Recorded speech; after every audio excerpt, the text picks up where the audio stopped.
Welcome to TDS studio.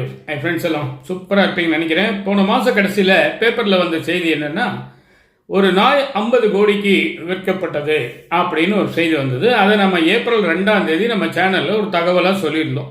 Paper செய்தி வந்திருக்கு, இந்த மாதிரி ஒரு நாய் 50 கோடிக்கு போயிருக்கு, இனிமேல் நம்மெல்லாம் நாயின்னா அசால்ட்டாக நினைக்காதீங்க அப்படின்னு அதுக்கு மிஸ்டர் டாக் அப்படின்னு சொல்லி ஒரு டைட்டில் கொடுத்து அதை பப்ளிஷ் பண்ணியிருந்தோம்.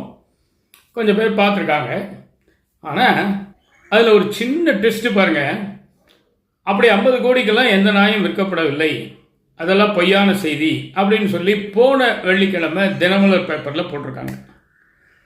அதனால் ஒரு பேப்பர் செய்தி அப்படின்னு நினச்சி நம்ம சொல்லும்போது அதில் எவ்வளோ மாற்றங்கள் இருக்குதுன்னு பாருங்கள். ஒரு பேப்பர் செய்தின்னு நம்ம சொல்கிறோம், அது நிரந்தரமாகவும் இல்லை, மாறிவிட்டது. முந்தானத்து அப்படியெல்லாம் இல்லைன்னு ஒரு செய்தி வருது. ஒரே விஷயத்த பேப்பர் செய்திகள்லையும் கூட பாருங்கள், முன்ன பின்ன மாறக்கூடிய ஒரு சூழ்நிலை வருது. இதை கூட நம்ம வாழ்க்கையில் அப்ளை பண்ணி பார்த்துக்கலாம்.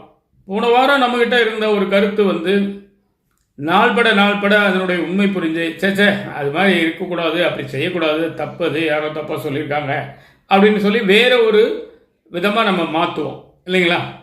அதான் சொல்லுவாங்களே, மாற்றம் என்பதை தவிர எல்லாமே மாறிட்டு இருக்குமா. அது மாதிரி நேற்று நாம் நினச்சிட்டு இருந்த விஷயம் இன்னைக்கு மாறலாம், இன்னைக்கு சரின்னு நினச்சிருந்த விஷயம் நாளைக்கு மாறலாம். அதனால் வாழ்க்கை முழுவதும் பார்த்தீங்கன்னா ட்ரையல் அண்ட் எரர் பேசிஸ் தான்.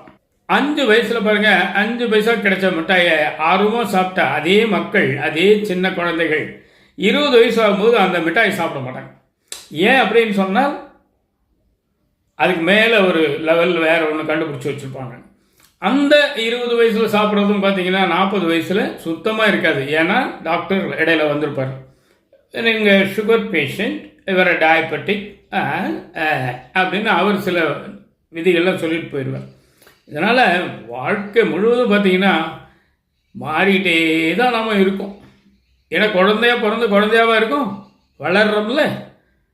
ஆளும் வளரணும், அறிவும் வளரணும், அதுதாண்டா வளர்ச்சி அப்படின்ற மாதிரி ஆளும் வளர்றோம், அறிவும் வளர்றோம், கருத்துக்களும் மாறுகின்றன. நேற்று போல் இன்று இல்லை, இன்று போல் நாளை இல்லை அப்படின்னு ஒரு பாட்டே இருக்கு. அப்போ நேற்று மாதிரி இன்னைக்கு இல்லை, இன்னைக்கு மாதிரி நாளைக்கு இல்லை. அப்போ ஒவ்வொரு நாளும் விடியும் போது நம்பிக்கையோட இன்னைக்கு நம்ம நாள், இன்னைக்கு நிச்சயமாக நமக்கு நல்லது நடக்கும் அப்படிங்கிற ஒரு முடிவோடு நம்ம வாழ்ந்துட்டு இருக்கணும்.